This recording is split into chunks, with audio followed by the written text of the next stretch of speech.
For today's video guys, magluluto tag tortang kamunggay guys na. Magluluto tag tortang kamunggay guys. Are o na ko yung mga kamunggay na hinagpatan. I-try na ko guys ang recipe ni Gaw Aileen. Kaya wala man tayo sudan, so kani ato ang ano ro.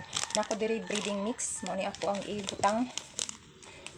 Tapos ang katungaan ni butangan ako itlog. Ang katunga dili kay di man kumkaw itlog guys. So nana na siya, tungaon lang nato para makakaon puta. Tapos butangan nato ni og kanang mga lamas. So wala man koy laing lamas, bombay ra man gyud og ahos. So mao ra na akong ibutang. So di na lang nako ipakita, nya na lang nako ipakita sa luto na. So mao na ato ang video rin guys ha.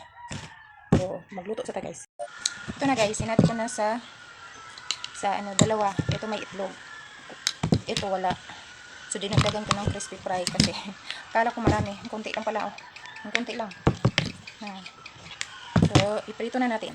So, first salang. Ayan. Oops. Ito yung second batch na with egg. Guys. So, ano yung difference guys sa may itlog o sa walay itlog. Ano siya? Mo siya giniling. Wala siya itlog. May itlog. Ano siya.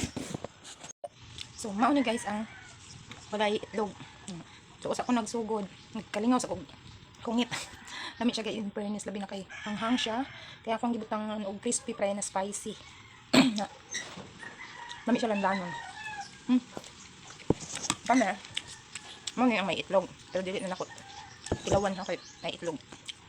Bawal, wala ko gata. So, maura na guys. Thank you so much. Bye.